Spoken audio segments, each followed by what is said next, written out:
तो आज इस वीडियो में हम हीट इंजन को डिस्कस करेंगे। सबसे पहले हम देखेंगे what is heat engine, heat engine क्या होता है। आफ्टर दैट हम हीट इंजन के कुछ एसेंशियल पार्ट्स को डिस्कस करेंगे।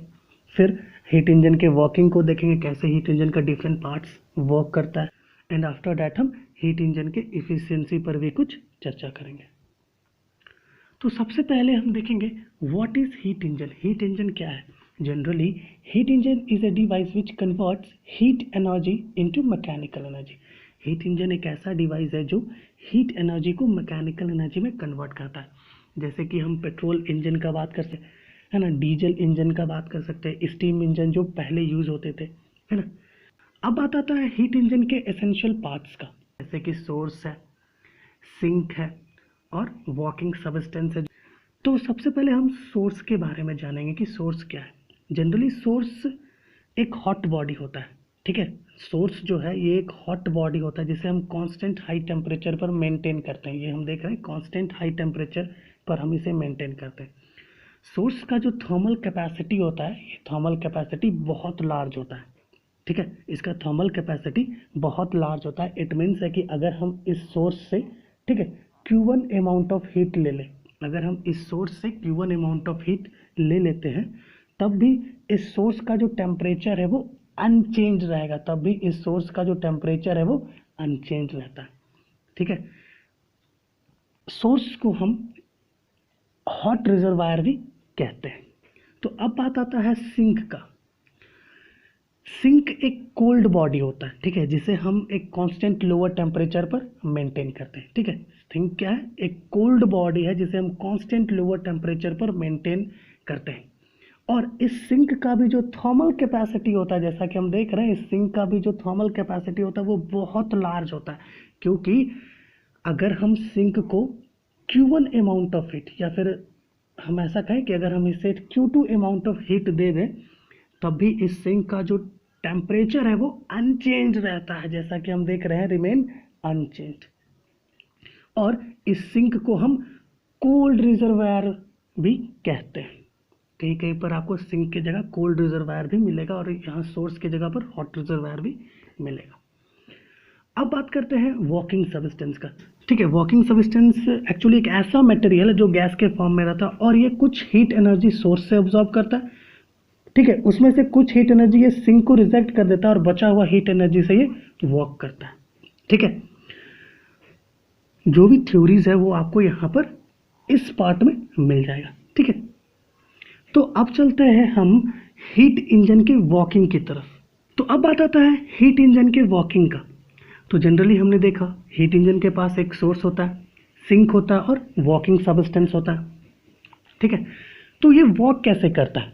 सबसे पहले यहाँ पर हमने स्टेटमेंट लिखा, हम पहले उसे समझते हैं कि in every heat engine the working substance absorbs some heat from the source. Working substance source से कुछ हीट अब्सॉर्ब करता है एंड rejects a part of this heat to sink and convert the remaining into useful work and return to its initial state in cyclic process। तो यहाँ पर हम ये देख पा रहे हैं कि वर्किंग सब्सटेंस क्या कर रहा है, सोर्स से कुछ अमाउंट ऑफ हीट अब्जॉर्ब करता है, ठीक है। जैसा कि हम ग्रीन एरो से, ये जो ग्रीन एरो यहाँ पर है, इस ग्रीन एरो से हम देख पा रहे हैं ये वर्किंग सब्सटेंस सोर्स से कुछ अमाउंट ऑफ हीट अब्जॉर्ब करता है और इस हीट को वो दो पार्ट में डिवाइड करता है। एक पार्ट जो वो सिंक को रिजेक्ट कर देता है और एक पार्ट जो वो वर्क करने में, यूजफुल वर्क करने में, जो जिसे मैकेनिकल वर्क कहते हैं, उसमें यूज कर लेता है, ठीक है। और फिर इतना होने के बाद वर्किंग सब्सटेंस फिर से वापस से अपना इनिशियल स्टेट पर वापस चला जाता है।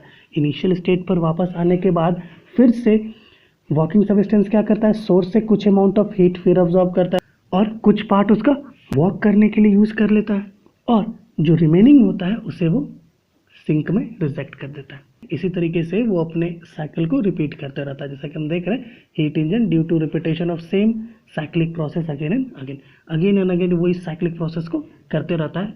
यही हीट इंजन का वर्किंग है, ठीक है। तो अब हम हीट इंजन के इफिशियंसी को थोड़ा सा डिस्कस करते हैं। तो हम इसे डिफाइन कैसे करते हैं? इसे हम रेशियो के रूप में डिफाइन करते हैं कि it is defined as the ratio of work done, जिसे हम W से रिप्रेजेंट कर रहे हैं, by heat engine during each cycle to the amount of heat absorbed from the source by working substance.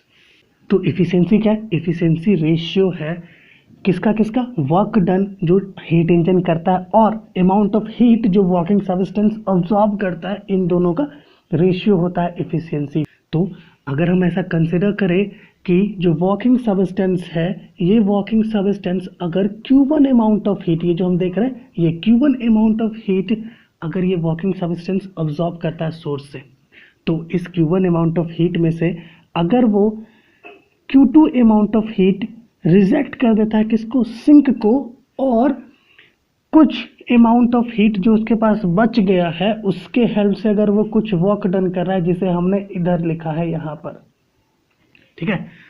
तो हम ये जानते हैं Q1 अमाउंट ऑफ हीट इसने ऑब्जॉर्ब किया वर्किंग सबस्टेंस ने, और Q2 अमाउंट ऑफ हीट इसने रिजेक्ट कर दिया। तो अगर हम Q1 माइनस Q2 कर दे तो हमें रिमेनिंग अमाउंट ऑफ हीट मिल जाएगा, जिसका यूज हमने वर्क डन के लिए किया है। That's why work done is equal to Q1 minus Q2।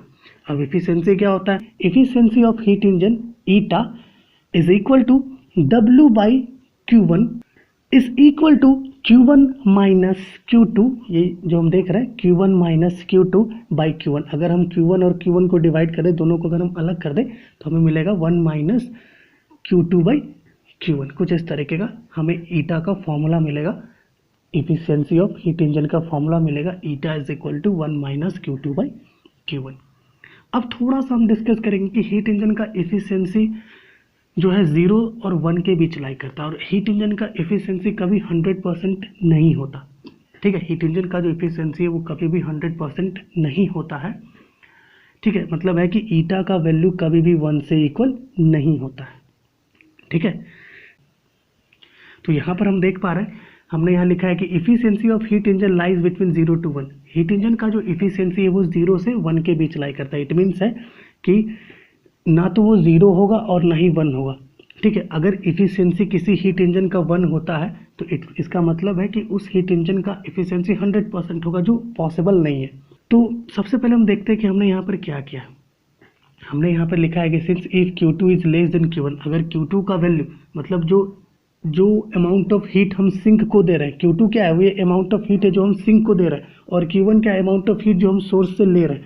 अगर Q2 जो अमाउंट ऑफ हीट हम सिंक को दे रहे हैं, ठीक है, और Q1 जो सोर्स से ले रहे हैं, अगर सोर्स से जितना अमाउंट ऑफ हीट हम ले रहे हैं अगर वो ग्रेटर है एज कंपेयर टू सिंक को जो रिजेक्ट कर रहे हैं, उस केस में क्या होगा कि जो एफिशिएंसी होगा हीट इंजन का वो 1 से कम होगा। इट मीन्स है कि वो 100% से लेस देन होगा।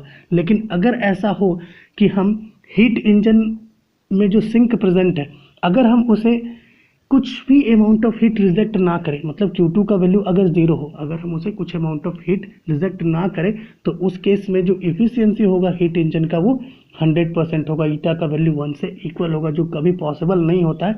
हमें कुछ ना कुछ अमाउंट ऑफ हीट ऐसा होता है जो हीट इंजन सिंक को रिजेक्ट करता है।